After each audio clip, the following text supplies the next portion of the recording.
it's kicking off down. Oh my God. G'day and welcome to Croc Park Chronicles Part 3. In today's episode, we're going to be feeding these large saltwater crocodiles at night. I haven't fed them at night before and got it on film, so this is going to be a special one. Stay tuned. All the food. It's all from Steggles, so it's quality stuff.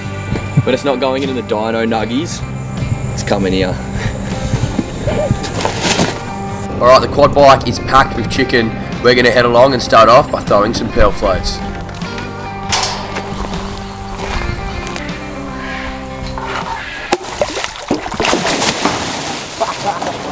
Oh, it's kicking off down. Oh my God. We'll give it over to Ranger. I'll grab a hold of it, mate.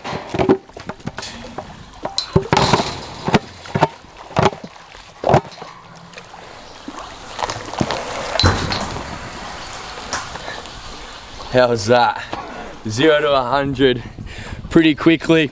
We've gone and we've thrown the pearl float over on Sly's enclosure and Rage has come launching out trying to get in on the action. We've thrown it back over to him and he has absolutely demolished that pearl float. Have a look at that. Now, saltwater crocodile are an ambush predator. They're able to hide away under the surface of the water extremely well. What I always say on my tours is a crocodile always knows where you are, but you don't always know where they are.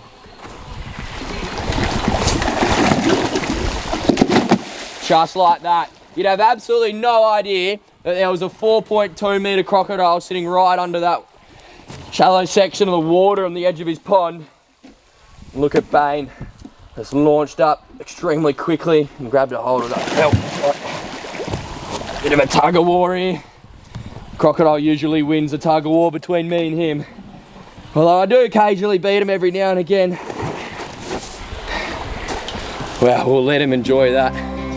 Now as the sun goes down and it starts to get dark, this is when the real action starts. These crocodiles here have been fed at 3 PM their whole lives. And they get used to that schedule, they start to make their way up at about 2 PM and then they're ready for feeding at 3. But I've just made a bit of commotion and it's about 7 o'clock now. They were fed this afternoon and look, they're all coming up, they're all making their way up. This is going to be great. We're going to go and get some chicken for them. This guy's keen. We're going to get some chicken down their gobs. This is going to be incredible. Wow, look at them all.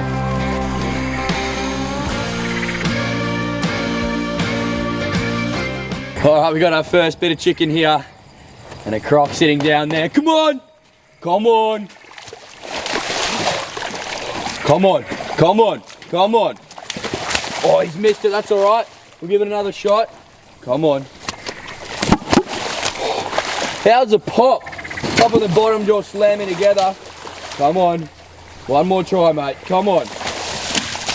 Third try is the charm. Look at them all coming up. Whoa. It is absolutely kicking off here in Long Lake. Come on. Come on. Come on. Open up. Open up.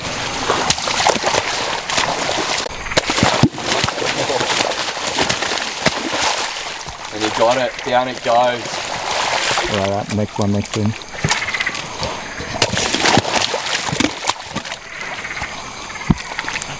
I was really unsure how it would go feeding them at night. Like, I know that they eat at night in the wild, so I mean, I just assumed they would eat in here as well. And coming into it, I was really excited to see how it went, and my expectations have been absolutely fulfilled. They have all come up. Pretty much every single one in this lake is sitting on the land, if not in the water, and they're thoroughly enjoying their chicken here. Let's get some to those guys sitting out there.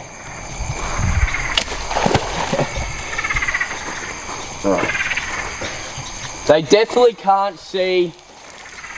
From feeding them now, I can tell that they're not able to see it as well as it's coming towards them, but I imagine they're using a lot of their other senses, like their hearing, their sense of smell as well when it's sitting on the ground there, like that fella's gone and got it there. And also those pressure sensors that they have that line their jaws makes it easy for them to feel that chicken as it hits the ground. Come on. Come on. Come on. Up you come, mate. Open up. Open up. Bang. Look at that, eye to eye with an extremely dangerous animal. Oh. Oh. Wow. He was roaring to go. Let's get him another piece. Look, he's trying to get through the Get him another fence. Look what we've got for you. Up here. Up here. Come on. Come on. Come on. Oh, he's missed it. He is struggling a little bit here in the dark. Usually with those drops there, they're getting those every single time. But he's missed it. We'll give him a shot. Another try. Come on. Oh, come on. Come on. Come on. Open up, mate. Open wide. He did not miss that one, that's for sure.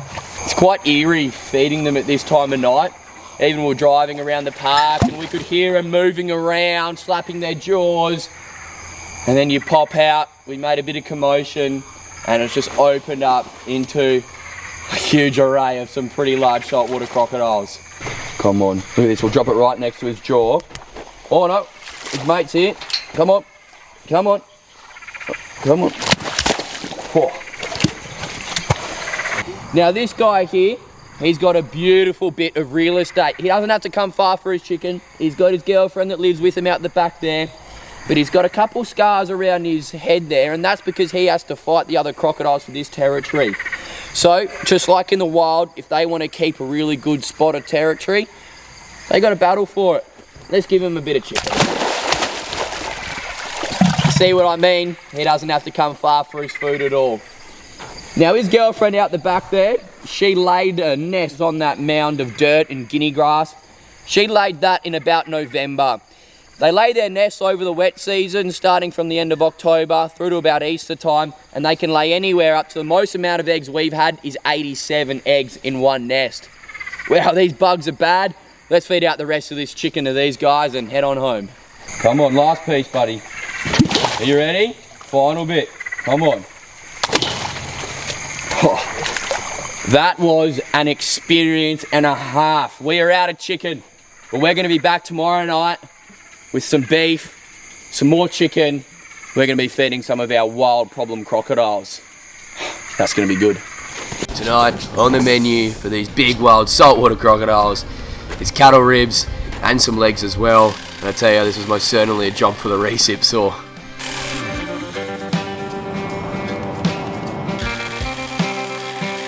I tell you, this old farm ute might look a little bit beaten up, but she starts up first time every try.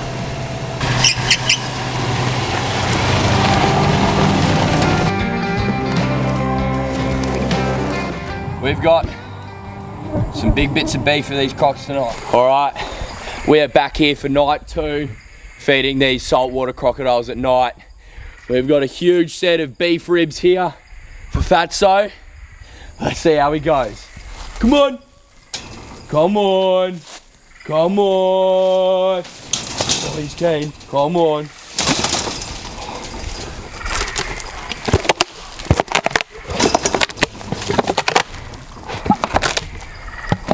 How incredible is that crunch? Just breaking it up, making it manageable for him to send down his throat.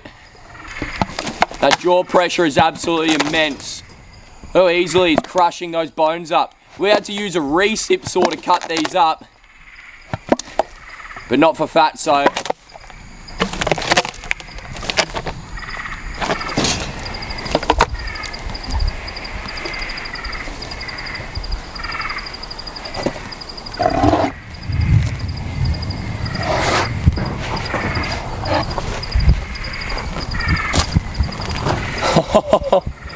Down it goes. How's that? Even when he's trying to send that down, he's knocking his head against this fence here, which obviously doesn't worry him one bit.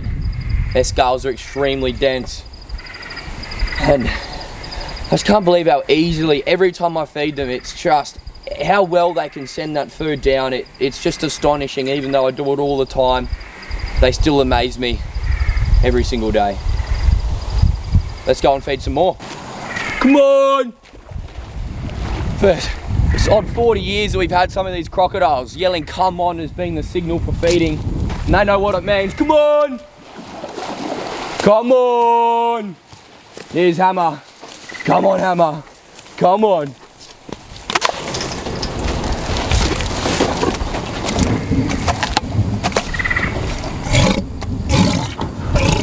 Look how easy that was for him. And look who's on the other side here. We've got Evil Eye. Look at him. He's just sitting there waiting. So I think we know who we're going to go and feed next. It's going to be... Well, up here in the wet season, you just never know when a storm's going to hit. 1 second we were feeding the crocodiles, and the next big storm has come through. So we'll hang here under the shelter, and hopefully in about 10-15 minutes the rain will pass and we can get back out there. After about half an hour, the storm had passed. The crocs had a great shower, and we were able to get into feeding some more. Now when we were feeding Hammer over there, Evil Eye was coming up on the other side, having a go at the fence. He was really eager. The rain got in the way. Rain has stopped now, so we're here to feed Evil Eye. Come on! Come on! Come on! Come on! Come on! Come on! Come on! Come on! Come on, mate! Come on! Come on! Oh, that's worked. Look, he's coming over now. Come on! All right. Here we go.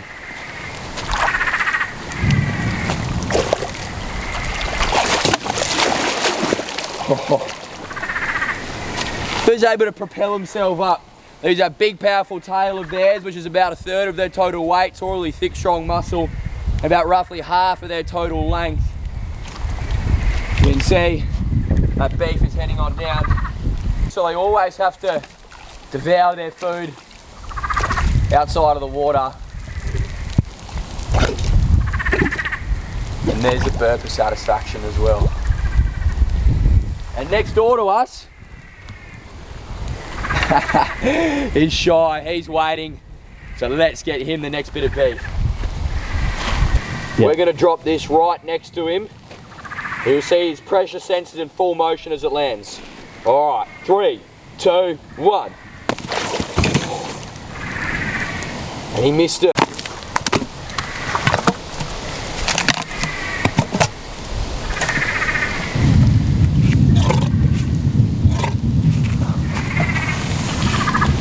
You see Shy here, he's blind in his right eye. There's a wild crocodile. He was caught in Darwin many years ago now.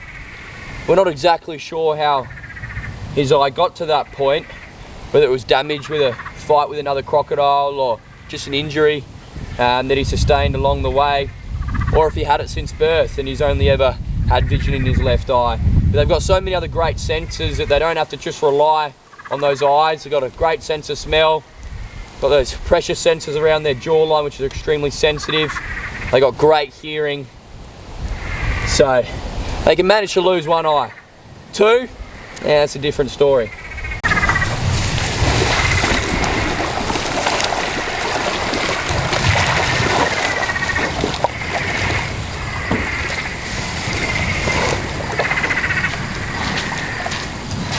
Look what I've got for you. You chunk of beef.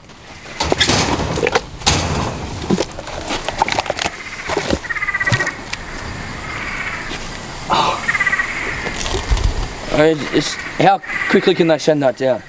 It's incredible. The saltwater crocodile can get to around 15 kilometers per hour on land. And Bullet gets his name because he's an absolute bullet. I reckon he's the fastest crocodile we have here at the park, just because he sits in the back of his pond. Whenever I come on tour, I make a bit of commotion and he comes rushing up. And then he comes and he sits right there. You're a good croc, Bullet. Like you a lot. Let's keep moving. Our feeding last night was cut short by a huge wet season storm. We're back, night later, we're going to keep on feeding out. Oh.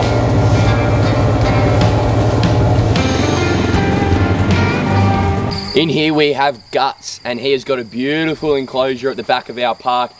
He's one of our largest crocodiles, and by far one of our heaviest as well. He's a big boy. Come on! Come on! Come on! He's a bit slow. He's just been chilling. Come on. Oh, he's ready to go. Come on. He's got an absolutely massive head. He knows that he's got it. It's not going anywhere. Quite happy to sit there and gain a little bit more energy before sending the rest of it on back. The burp of satisfaction. In here we have the star. He's about 4.4 meters in length and he came from the Fitzroy River. So he's a bit of a local. He's only a few hours away from Broome, was where he was originally caught. This is where he is now. We're gonna have to make a bit of commotion and try and get him up. Come on. You can see he's right here. Look, he comes out now. Come on. Oh, come on. All right, what we'll do is we'll leave him there. We'll go and get the bit of beef. We'll be straight back. Come on, come on. He's got a hold of it there.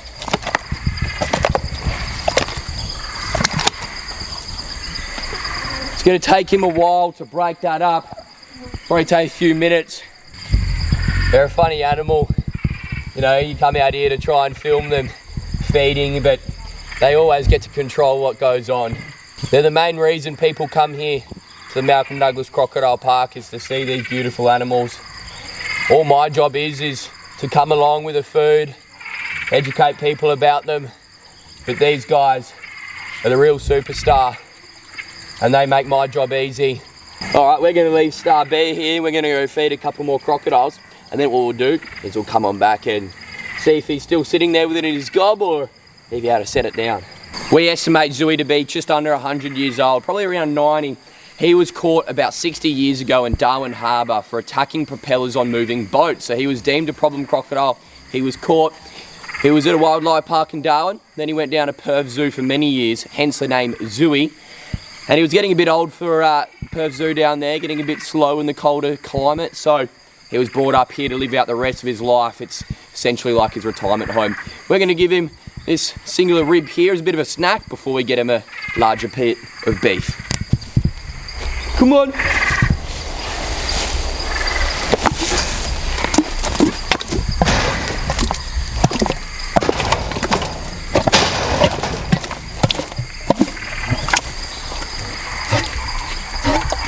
Down it goes. Let's get him his next bit.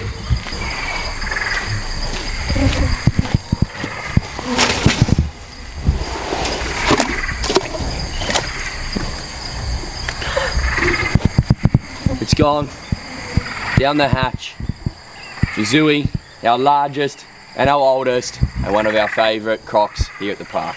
Now, I said we'd go and feed a couple more crocodiles and come back and see how he went with that leg. We went and fed one crocodile, we went and fed Zooey, we've come back and that leg has completely disappeared. We started this episode off at Long Lake, we've come all the way around back here, we're finishing off here at Long Lake. We've got two last bits of beef, got an upper leg, I think we might have a shoulder as well. We're going to find two lucky crocodiles and give them some ripper supper. Our last bit for the night.